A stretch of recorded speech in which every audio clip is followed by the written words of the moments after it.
कमर दिलशाद साहब, आपने सुना अहमद पनसोटा साहब कहते हैं कि ये बिल्कुल आइन के खिलाफ होगा। कानून जो है वो कैसे आइन पर like it can not over power the constitution that already exist. कोई नई तरमीम अगर हो भी गई है तो वो तो एक कानून में हुई थी, आपका आइन वहीं का वहीं है। 90 रोज के अंदर इलेक्शंस भी होने हैं और इस वक्त ईसीपी गलत कर रहा है, डेट सदर ने ही देनी है। अच्छा जी, हर आप अपने वकला की या अपने दानिशवर की यानी माहिरीन की आप अपने राय है, आप अपने इंटरप्रिटेशन होगी है, लेकिन इलेक्शन कमीशन ऑफ पाकिस्तान के आईनी इदारे का सरबराह है, वो समय चीफ इलेक्शन कमीशन ने अपने इलेक्शन कमीशन के तमाम मेंबरान को मशावरत करने के बाद ही उन्होंने प्रेसिडेंट पाकिस्तान के खत का जवाब दिया है कि जनाब आप आइन के आर्टिकल 200 आप जो कौमी असम्बली जो तहरीर की गई थी वो आइन के आर्टिकल 58(1) के तहत की थी, जिसमें सिर्फ सिंपल लिखा हुआ है कि प्राइम मिनिस्टर की एडवाइस प्रेसिडेंट पाकिस्तान जो है असेंबली डिजॉल्व कर सकते। उन्होंने अपने असेंबली डिजॉल्व हो गई, लेकिन उसको साथ मिला के पढ़े जो सेक्शन 57 है वो भी एक इलेक्शन एक्ट का हिस्सा ही है। उसमें लिखा हुआ है कि उसमें जो प्रेसिडेंट की मशावरत है वो जो हालिया तरमीम हुई पार्लियामेंट एक्ट के जरिए, उसमें प्रेसिडेंट पाकिस्तान का किरदार खत्म कर दिया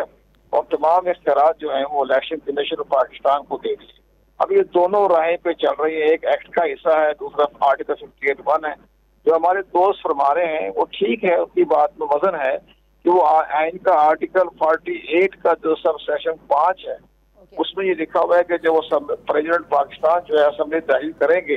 तो इलेक्शन की तारीख देने के रवादार हैं, उसमें लिखा हुआ है। लेकिन इलेक्शन कमीशन पाकिस्तान का पॉइंट ऑफ व्यू ये है कि वो असेंबली तहरीर हुई है आर्टिकल 58(1) के तहत, उसमें कोई इलेक्शन की तारीख का जिक्र नहीं है। तो ये सारे मामला तो चल रहे हैं। इसके साथ साथ ये भी बड़ी अहम बात है कि जैसे आप 90 दिन की बात कर रही हैं, 90 दिन की बात ठीक है, लेकिन 90 दिन के रास्ते में रुकावट है आइन का आर्टिकल 51 सब सेक्शन 5। इसमें ये लिखा हुआ है कि जब मर्दम शुमारी का नोटिफिकेशन कर दिया जाए, गजट नोटिफिकेशन कर दिया जाए, तो जो उसका लास्ट रिजल्ट की रोशनी में उसको हल्का बंदी कराना जो है वो मैंडेटरी है, लाजमी है। अब एक तरफ आर्टिकल 51 भी है, आर्टिकल 224 भी है, 90 दिन भी है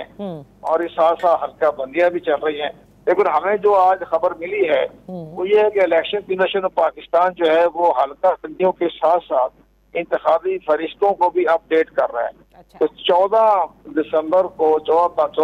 को हल्का बंदियों का भी नोटिफिकेशन हो जाएगा और नजरसानी शुदा इंतखाबी फरिश्तों का भी नोटिफिकेशन कर दिया जाएगा और उसके चंद रोज बाद